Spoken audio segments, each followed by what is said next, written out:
Yes, it's Sunday, Sweet Sunday. Ito po si Alwin Ignacio, the diva that you love. Kasama ko ang aking kaibigang bonggang-bongga.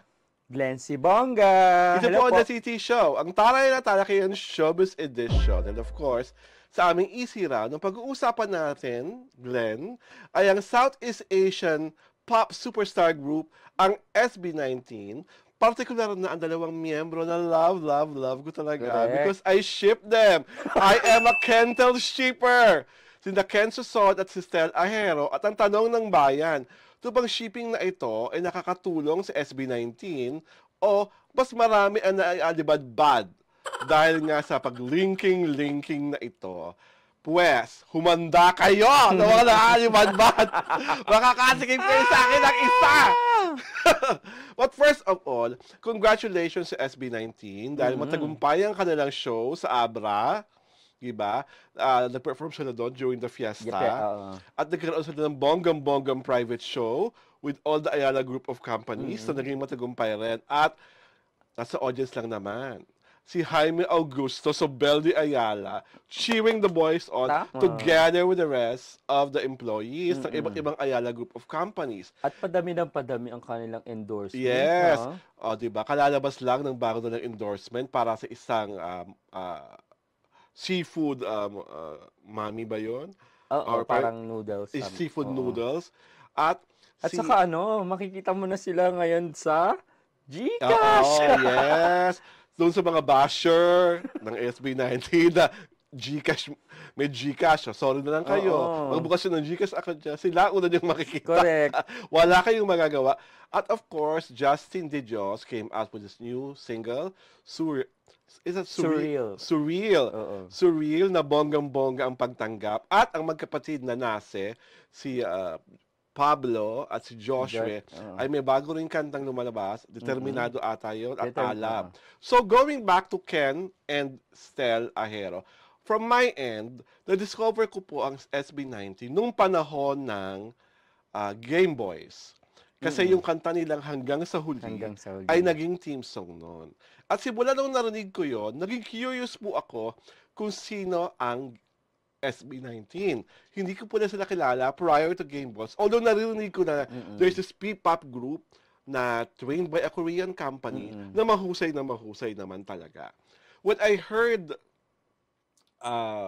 Hanggang sa Huli, for some magic, ang unang-una ko nakita sa YouTube ay Kentel shipping video.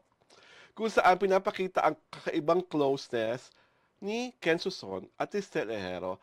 At first watch, ito yung video na binitbit niya si Ken Suson while naka-leopard print. Tandang-tanda ko yun. Instantly, na-curious ako. At sinabi ko na, uy, nakakatawa naman itong batang lalaki ito. Parehong lalaki, walang mali siya sa katawan, at ini-enjoy ang kanilang friendship. At ngayon, nauunawaan ko na, as a shipper, kung bakit maraming nagkakagusto sa kanila. Kasi, genuine yung pagiging magkaibigan. Correct, oo. At brotherhood. Kumbaga, yung anggulo ng pakilig, sa amin na lang yung mga shippers. Kasi nagkakaroon namin ng kilig, pero it can follow na majority of us wants them to be like lovers. Of course, ako po, hindi ko tatanggi. Gusto ko sila, nabaging sila. Pero kung hindi nakatadhana yon, hindi naaayon, at talagang pang magkaibigan at pang magkapatid sila, well, bonggang-bongga yun. Di ba? Ikaw, how do you find them? Ako ever since nung ipakilala, kasi nandun ako sa press con. Ay! No. The infamous first press con na nagtaray sa kanila. The first press con na... At teka, sandali po muna ha, before you continue. That very first press con, yung mga tao pong isa doon sa mga nagtaray, patawarin nyo na po. Kasi po namayapa na po siya. He's in heaven already. So, huwag na pong ilabas yung video yon. Tapos, tuloy-tuloy sa nyo pa yung taong nagtanong sa kanila, yung parang, what is P-pop all about? Kasi po, namayapa na po yun. And going to that kwento, Glenn. Yun nga. Ever since, kumbaga ako, nakitaan ko na sila ng galing Siyempre yung na, parang hindi ka pa ganun kabilib na dahil maraming mga group kasi na syempre, 'di ba? Pero nakitaan ko na sila ng galing dahil yung pagsasayaw nila, swak talaga. And, Iba pitek. Oo, at saka yung pagkanta. Mhm. Kasi naman, nag-training sila ng matagal, di ba? Sa Mm. Korea mismo. So, doon pa lang, kaya nung nakita kong tumataas na sila, nakakabilib at saka nakakahanga. Tapos, dumating na nga itong mga shipping. Oo. Sino ba ship mo? Ha? Actually, yun nga kasi meron ng Kentel, tapos meron nga si Josh at saka si Justin, di ba? May Pubken, may Oo. Sejun, at kung ano-ano pa. Actually, natatawa nga ako noong una kasi kumbaga lumabas yung mga shipping na yun nung panahon na sikat ang BL, di ba? Yes! Oo. Totoo yan. Kaya kumbaga sabi ko, dahil lang siguro sa trend yung BL, kaya may mga ganitong shipping. Pero siguro natutuwa lang yung mga fans, shippers na kumbaga ang genuine nung relationship nila as friends na walang hiya-hiya na ginagawa nila yung ganito, yakapan and everything. Piggyback ride, Oo, di ba? Nakakatuwa yun kasi kumbaga doon mo napatunayan na yung kanilang na-build na friendship. So, ang solid talaga. Oo. Di ba? So, na kahit kumbaga sabi mo ng may mga nagbabash or something na bakit ganyan? Naaalibadbaran kunyari. Naaalibadbaran na BL, baklaan. Naaalibadbaran pero pinapanood. Ayaw huminto sa panonood. At saka aminin mo, kumanta ng Gento Basinga. Yes. Pero ikaw nga, sinong ship mo sa SB19? Yung dalawa, at saka Kentel. si Josh at saka si Justin. Si Josh at si Justin. Ako talaga, Kentel is forever. When I was still writing for a tabloid, kasi meron din Pablo saka Ken, di ba? Pab Ken. When I was writing for a tabloid, ang dami-dami kong naisulat about Kentel na talagang kinahindik ng mga fan nila dahil talagang, alam niyo po naman yung tabloid namin dati, na dati where I belong, kahindik-hindik ang mga title, di ba? But now here in Tribune, where I also write a very long piece about SB19's Kentel, di ba? Kasi ako po, wala po akong nakikitang masama sa dalawang lalaking malapit sa isa't isa at pinapakita nila kung gano'n sila kalapit sa isa't isa. Baguhin na po natin yung nakasanayan na pag-ilabat lalaki laging stiff, dapat pag lalaki hanggang ganito lang ang pwedeng igalaw, dapat pag lalaki dim numero laging kumilos. Ang lalaki po ay may damdamin rin, may mga emosyon rin, at talaga pong natural sa kanila ang maging malambing sa kapwa nila lalaki at wala pong masama doon. Na quote-unquote ay makipaglandian. Oo. Wala pong masama sa pakikipaglandian sa kapwa nyo lalaki, sa pakikipaglambingan sa kapwa nyo lalaki. Kasi po, iba na po ang panahon ngayon. Di ba? At hindi lang po sa Pilipinas nangyayari ang mga shipping culture na yan. Lalong-lalo doon sa sikat ng BL. Sa Thailand, sa Taiwan, sa Korea. Sa Korea nga, di ba, yung mga sikat na boy band, siniship din. Oo nga, correct. Di ba? So, wala pong masama sa shipping. At least, please, erase all the negative connotation about shipping. At please rin, ang laki-laki na po ng naiambag ng SB19 sa industriya ng musikang Pilipino. Ang dami-dami na po nilang pintong binuksan at marami po silang pintong bubuksan pa kesa po patuloy niyong minamaliit ang kapwa niyo Pilipino, kesa palagi niyong kune-question ang kapwa niyo Pilipino, suportahan niyo na lang po dahil yung mga nagawa na po ng SB19 sa kasalukuyan at yung mga magagawa pa nila sa pinakamalapit na hinaharap ay patotoo kung gano'n sila kahusay sa pagkanta, sa pag-awit, sa pagsayaw, at talagang buo sila as a group. Gumagawa man ng individual project na nagiging matagumpay rin. But at the end of the day, SB19 is SB19. It's because we have John Pablo Nace, there's Josh Callen Santos, there's Justin De Dios, there's Genso Son, and there's Stel Ahero. At of course, kailangan natin bigyan ng kredito ang Sangrekwang 18. Na sinasabi nga nilang pinaka-OA na fan sa buong universe, but in a great, great way. Because if not for 18, wala po ang SB19. Kami po ni Glenn ay mga reporter lang na may munting-munting ambag sa grupo ng SB19 at sa mga siniship namin.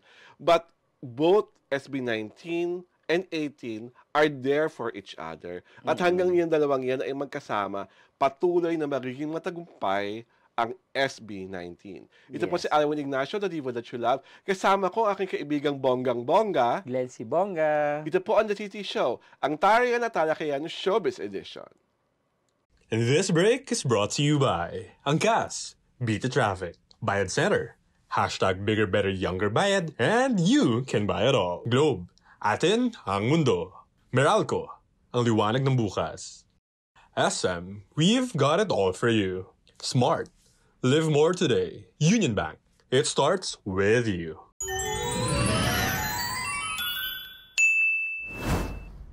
Hey, hey, hey! This is our medium chikahan. Ito po si Alwin Ignacio, the diva that you love. Kasama ko ang aking kaibigang Bonggang-Bongga. Glenn si Bongga. Hello Ito po ang The TT Show, ang Tarian at Talakayan Showbiz Edition. Ay, dalawang sikat na artista ang pag-uusapan natin ngayon na pakiwari ng mga fan ay may chemistry. Correct. Kasi nga, nakita silang magkasama sa isang fashion show ng isang sikat na brand. Ito ang tinutukoy po namin ay si Catherine Bernardo at si David Licauco na may video at mga picture ng magkatabi.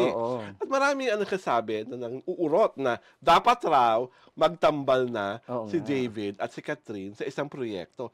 Kung magtatambal si David at si Catherine, paano na ang barda, Glenn? Ikaw, ano masasabi mo? Dapat ba silang magtambal? At question number 2 sa'yo, paano na ang barda kung magtatambal sila? Hindi, wala namang problema doon, di ba, kung magtatambal sila. Kasi, I think, pwede sila magtambal sa pelikula. Sa TV kasi, alam mo naman, magkaibang. So, katulad lang din yan ni Catherine at saka ni Alden, di ba? Yes. Na kita mo naman yung nagawa Super nilang blockbuster, Hello Love yung Goodbye. nagawa nilang record, di ba? So, I think pasok din na pwede rin talagang magtambal si Catherine at saka si David. Posible rin talaga 'yon sa pelikula. Sa pelikula, hindi sa television.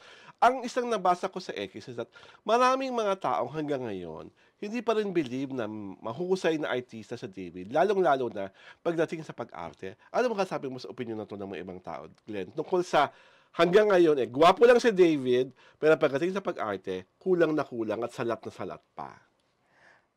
Ako, hindi, eto yung totoo hindi ako super nagagalingan kay David. Pero, nakakaya niya namang umarte. May improvement, unti-unti. Kung kumpara mo dun sa mga nung bago pa lang siya, ngayon, malaki yung improvement ni David. So, I think, kung mabibigyan pa siya ng mabibigat na proyekto, I think, may ilalabas pa rin si David. Naniniwala ako doon na may ilalabas pa rin si David. Para naman talaga meron siyang ilalabas. Ano yun? Yan nga amang na amang ang ikilabas niya dahil simula nung naging pambansang ginoo siya. Oo nga. Naging wholesome na siya, di ba? David, ibalik mo na yung mga dating pabakat-bakat eklat mo. Saka ang daming, di ba? Sa IG niya. Oo, yummy ka pa naman. Ito pa isang gusto kong matanong from another friend like you. Bakit si Barbie Fortesa hindi naabot-abot yung level ng kasikatan ng kasabayan niya si Catherine Bernardo? Ano ang kulang ni Barbie? Magaling na actress. May malaking network na sumusuporta sa kanya. Pero bakit ang mga pelikula niya mahina katakilya? I think in some way, naabot rin naman, hindi as in leveling, di ba? As in Catherine levels. Oo. Siguro, kumbaga, si Catherine, ABS, di ba? ABS Superstar. Oo. Si Barbie, kumbaga, rumatsyada rin naman siya dun sa GMA, di ba? So, hindi ko mapagkumpara na yung dalawa na syempre aminin na natin, talagang mas maraming endorsement, mas maraming record na hawak si Catherine. Kumbaga, kung tutuusin rin naman, magaganda rin naman yung nakukuhang pelikula ni Barbie. Nanalo pa siya sa abroad, di ba? Ay, Hindi ko pa totally ma-analyze. Kasi parang may kung anong kulang, di ba? Na parang Yun andyan na nga si, eh, yun parang yung iniisip andyan na ko si eh. Barbie eh, pero bakit parang yung gano'n, Oo, di ba? Kasi parang at this day and age, wala nang kilala sa Soberano. Nasa ibang bansa na. Si Nadine, mas busy sa Siargao. At sa mga Oo nga. business sila ng boyfriend niya. Kumbaga, may vacuum. Kumbaga, itong oras na to, Oo. pwede talagang i-push ng network niya si Barbie nang maging karibal at katapat ni Catherine. Kasi pareho silang maganda, pareho marunong umarte, at parehong backed by big networks. Ito nga isang network, wala na eh. Di ba? So bakit parang, anong humihila kay Barbie na umalago mo ng todong-todo? Ano sa tingin mo, friend, kung halimbawa ba mabigyan ng pagkakataon si Barbie na gumawa ng pelikula sa Star Cinema, posible kayang Kumita. oo. Yes, kumita nga si Mariela sa Ding Dong, di Oo, ba? di ba? Na bonggang-bonggang rewind. Kasi napapansin ko lang, correct as if I am wrong, parang merong, kumbaga, hinug na yung mga artist ng Channel 7. So pag nailipat sa Channel 2, fina-fine-tune na lang ng Channel 2, ng ABS. So alam na nila yung parang, ito lang hindi nila nakita. Parang, di ba? Oo. Ang dami na nagpatotoo niyan. Si Christine Reyes, si Paolo Avellino, si Jake Cuenca.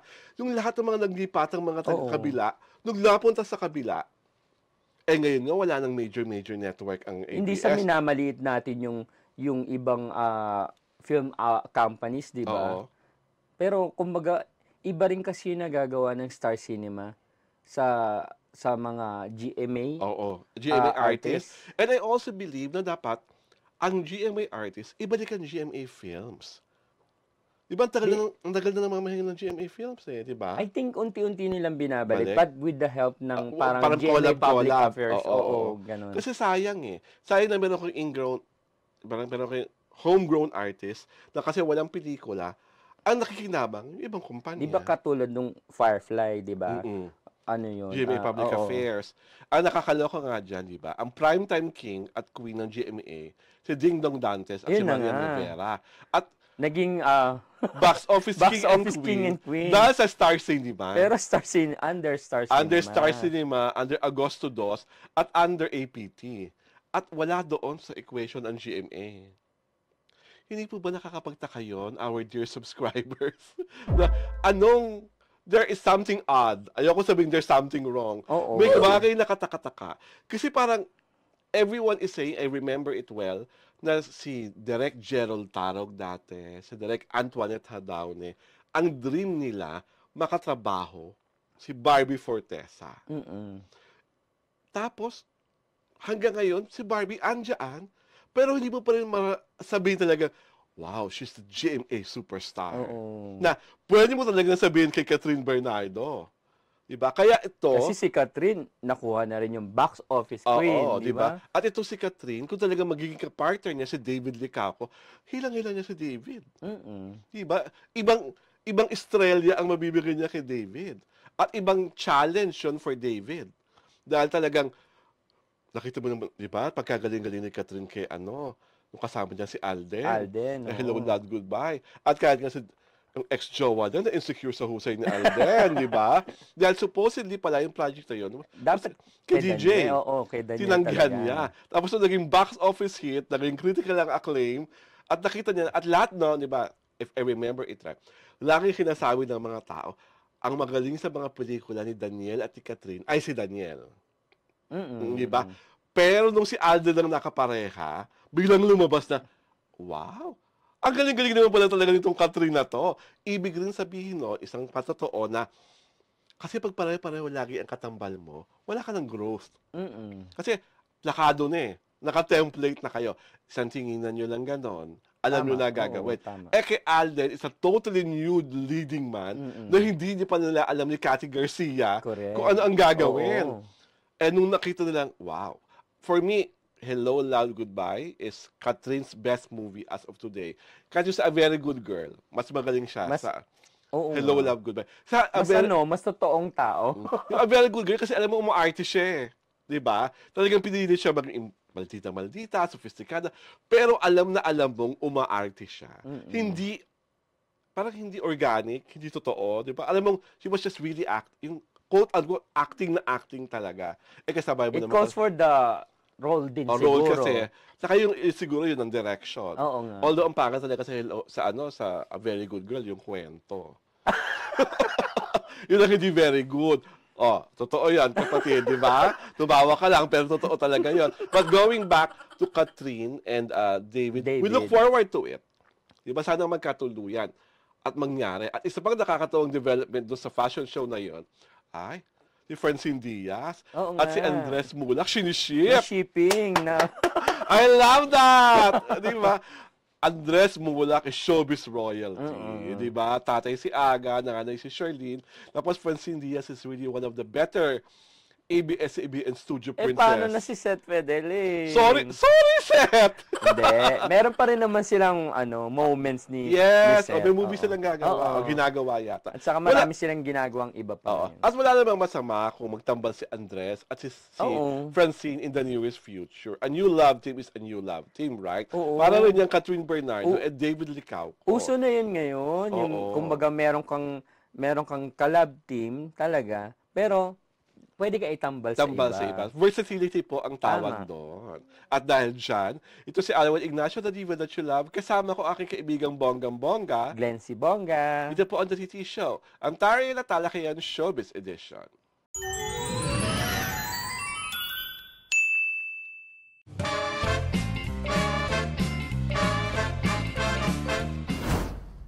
Ay! Ang taas ng pitch ko! Alam niyo na kung bakit. Ito po si Alwin Ignacio, the diva that you love. Kasama ko aking kaibigang bonggang-bongga, Glenn C. Bongga. Ito po ang The TT Show, ang Taray na Talakayan Showbiz Edition. And of course, dahil Sunday, Sweet Sunday ngayon, may blind item kami. Sweet ba yan? Yes! Kaya tumaas ang pitch ko dahil ang pag-uusapan na namin is something to do with our show's title. May titi na kaming pag-uusapan ng aming special guest, si Glenn C. Bongga. Ang pag-uusapan natin ay si isang aktor. At aminin na natin, kapatid, itong aktor na to ay gwapo naman. Di ba? Yummy rin. Yummy. Makinis. Di ba? At doon sa mga may fetish sa armpit hair, ay malagong-malago ang armpit hair ng aktor na ito. Di ba? At ito na. Sa mga may fetish. Oo, sa mga may fetish siya. Kasi ako po, hindi yung fetish ko.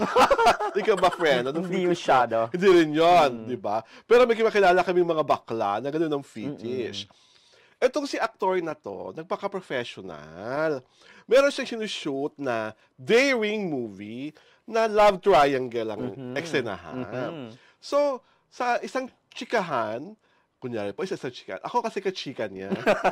Siya po yun. Ito si aktor. So, chika-chika, kwento-kwento. Kasi po si aktor na to, mabait sa mga reporter. As in. Kung nakachika ko siya, tinanong ko, kamusta naman katrabaho si itong si actress. Speaking of the actress, sexy. Engkandiyosa ang kagandahan. At talagang ang bundok ng susong dalaga ay buhay na buhay. Hindi retokado, walang collagen, walang mga implant na kung ano-ano. Natural kung natural. So, kamusta naman yung love scene mo kay actress?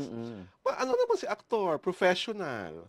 Ang sabi niya, hindi nga ako tinablan Kasi nga ang init. Bakit daw? Ano daw? Kasi mainit, ang daming nakatingin. So, parang, siya raw kasi talaga, pag babae, ang kanyang kapareha, sa mga eksenang makaselang, talagang bago para isalang, kinukondisyon niya ang kanyang sarili na, artista ka rito, ito lang. Saka siya pala, pag artistang babae, ang kapareha niya sa ganong eksena, kinakausap niya, nagpapaalam siya, at kinakanong niya, ano bang pwedeng hawakan, ano ang pwedeng pisilin, ano ang pwedeng sipsipin. Kasi nga, pagtatalik yung eksena. At least nagpapaalam. Diba? Hindi siya yung yung ibang artista na para-paraan, na nabibigla na lang yung actress, bigla lumalabas yung dila, o kaya wala naman sa usapan na sisip-sipin ng utong niya, sinipsip na. Ginawa ng parang may gatas kahit wala pa. Kaya mo yon? Parang meron meron isang actor gano'n, kilala ko rin. Parang kilala ko. Di ba? At ito na nga. So, nabalik kami sa usapan dun sa, kamusta naman yung eksena mo dun sa kapwa-aktor? Dahil, hindi ba, meron rin kayong bakit hindi mga ganapan? Ay, out of the blue, kaibigan kong Glenn, namula si aktor. Oh, bakit ka namula dyan? Ay! Sabi niya, Blue ko. sabi niya, hiyang-hiya nga ako dun sa co-actor na kasama ko. Sabi ko, bakit? Kasi nakaramdam raw siya na parang may nabubuhay na kalamnan sa kanyang katawan. Nabuhay ang ugat. Nabuhay ang ugat. At ang nakakaloka, di ba yung ugat naka-plaster? So naramdaman niya na parang sumisikip lalo yung plaster. Ganon? Kasi may nabubuhay. At nakitang-kita talaga ng katambal niyang aktor na yung kanyang ugat gumanon. Oh! So sabi ko sa aktor, ay, sa babaeng artista, professional ka. So anong tawag mo dun sa nangyari sa katawan mo? Ano sa kapwa mo aktor? Hindi ba siya nagpaalam doon sa aktor? Sabi niya, kahit raw siya litong-lito, takang-taka, hibang na hibang sa pangyayari. So, tumahimik na lang ako. Katawa naman niya yun, friend, di ba? Correct, oo. Minsan talaga, wala naman tayong magagawa sa katawan ng tao. Sa pakiramdam, Sa ng tao. Malay mo ba naman na mangyayari, pareho naman sila naka-plaster. Kaya alam ko, requirement ata sa mga artista lalaki na dapat naka-plaster pag may ginagawang mga ganong masaselang na eksena. Kung okay lang, meron kasi ibang artista na ayaw. Oo, ayaw. Kasi masakit, matagal, matanggal. Oo. Eh di lalo at siguro kung walang plaster yon. Oo nga. Baka Kita. Baka mas lalo na baliw si aktor. Correct. Diba? Kasi pag walang plaster, tapos gumagawa kayo ng mga paraan, ng mga eksenang may mga gumaganon-ganon. Diyos ko. Talagang plug ceremony. Diba? Diba? Saka baka mamaya na sobrang gigil ni aktor, may magmantika. Tama. Bakit na lang nung kalabdom yung aktor, narito sa tiyan niya yung mga, ano mga bagay-bagay. Ito naman si aktor na to. Well, sa totoo lang itong si aktor, wala namang bahid. Diba? Parang wala naman ako nararamdamang bahid. Not unless, of course, hindi namin alam. Na baka mamaya, siya, very millennial, very nowadays. Diba? May tinatawag silang term na fluid. Yung fluid na hindi nila alam. Basta kung kanino sila turn on, hindi nila kinaklasify ang sarili nila as part of the LGBTQ community. Basta fluid sila. Parang kung babae ang kasama niya, babae ang kasama niya. Kung lalaki ang kasama niya, lalaki ang kasama niya. Pero he does not identify himself as bisexual or gay or whatever. Basta ang drama niya, fluid siya. So friend, nakaibigang aktor, kung fluid ka, di ba pagkatotoo ka na, wala namang masama doon, di ba? Lalo nang itong mga panahon na to. Oo. Diba? Issue pa ba naman yun? Saka kasi ang maganda doon, kung inaamin mong fluid ka, wala nang magigitla na, ba't ganyan? Kaya lang, syempre, baka pag inamin niya, malesa na yung mga projects niya, diba? Totoo Yun naman, yun. Diba? Well, that's a risk if he wants to take, pwede. Kung hindi naman, nasa kanya naman. Ang sa akin lang, kung sakasakali man dumating talaga sa pagkakataon na ikaw, aktor, nagugulumihanan na, magpakatotoo ka lang kasi the truth is going to set you free. Wala namang masama sa pagiging fluid at lalong wala namang masama na makakaramdam ka ng ibang mga pakiramdam sa kapwa mo lalaki. Kami po, kami pa ang huling-huling magja-judge sa kahit na sinong tao o nila lang na nakakaramdam ng kakaibang pakiramdam sa kapwa nila. Babae man o kapwa nila lalaki. Malay mo rin sa pagiging open niya, maging mas mag-open pa ng ibang projects yung mas diba? marami. Kasi diba, iba pa rin talaga, it pays to be honest. At saka, kung talagang mahusay kang artista, whatever is your preference or your orientation, walang magbabago doon. Kasi sa Hollywood, diba, maraming mga openly gay actors na ang ginagampanan ng bida, leading man, diba, like si Luke Evans, diba, na nasa Fast and Furious, yung mga ganon. Marami. Sa Pilipinas, sa tingin mo sa atin mangyayari yung ganon. Yung mga straight acting gay actors can come out and be leading men na walang manunuligsa, walang or matagal-tagal pa, Glenn. Medyo matagal pa. Kasi yun yung ayaw umamin patuloy pa rin ano, 'di ba? Ini-issuehan pa rin na, Oo, na oo. ganito, ganyan. Hindi mawala-wala issue sa kanila. Paano pa sila pag Pag umamin, 'di ba? nagpakatotoo. Oo. Pero kaya sa akin, ang opinion ko niyan, kasi hanggang walang nagsisimula, yun ang first big step, tapos umamin, nagpakatotoo. Tapos may, at the same time, may production outfit or TV network na nagtiwala sa kakayahan. Then, kasi kailangan may isang magsimula Oo. na, Risk pa rin kasi. of leading man quality, Oo. na pag umamin na, opo, ganito po ako. Pero, it doesn't change the fact at mahusay akong aktor. At yung pagka-aktor ko naman po ang binabayaran nyo, ang hinahangaan nyo, hindi yung, at sa tingin ko, mas lalong kahanga-hanga nga yung pagiging totoo sa kung ano ka talaga. Kasi di ba lagi, kasi yung ganyan, nagiging tampulan ka ng tukso, nagiging tampulan ka ng blind item, kasi nga, bakit ka nga naman kung totoong lalaki ka, bakit ka doon ka ginanahan? Mm-mm. Di ba? Pero doon sa kapareho mong babae, wala sa babae professional. Kailangan pa rin talaga ng mas maging open ang pag-iisip ng maraming Pilipino pa rin. Oo, Di ba? pagdating sa mga bagay na ba. Oo. Kasi nga hanggang ngayon, Usapin pa rin kasi yan hanggang Oo. ngayon. Kasi hanggang ngayon talaga ang discrimination rampant pa rin. yung pagtanggap, Ang pagtanggap, di ba? Kahit pa nga ang dami-dami ng magagandang kwento tungkol sa pagtanggap, tungkol sa pagkakatotoo, marami pa rin talaga ang may pandidiri, Mm-mm. may hindi maintindihang poot at suklam sa mga tao na LGBT. Mm-mm. At lalo na kung LGBT ka, tapos hindi ka nakapasok dun sa kinasanayang LGBT. Mm-mm. Diba? Yung mga, quote-unquote, yung mga nag-gym, yung mga straight acting, Mm-mm. yung mga ganun-ganon. So sana po dumating na talaga yung panahon na mas mature na tayong lahat, emotionally mature at emotionally healthy sa pagtanggap ng mga bagay-bagay. At sa iyo, aktor, na wide, ano mo ng katotohanan na gusto mong tahakin, matahak mo sa tamang panahon. Good luck. Good luck. At dahil dyan, aktor, at ang mga iba pang aktor, at iba pang mga pamintang buo at ayaw pang madurog, mag-subscribe na kayong lahat sa aming YouTube channel at isunod nyo kami sa aming Facebook page, sa Diario Tirada at sa Daily Tribune para nga naman hindi kayo may eskupan. Ito po si Alwin Ignacio, the TV that you love. Kasama ko ang aking kaibigang Bonggang-Bongga. Glency Bongga. Ito po ang The TT Show, ang Tarayan at Talakayan Showbiz Edition.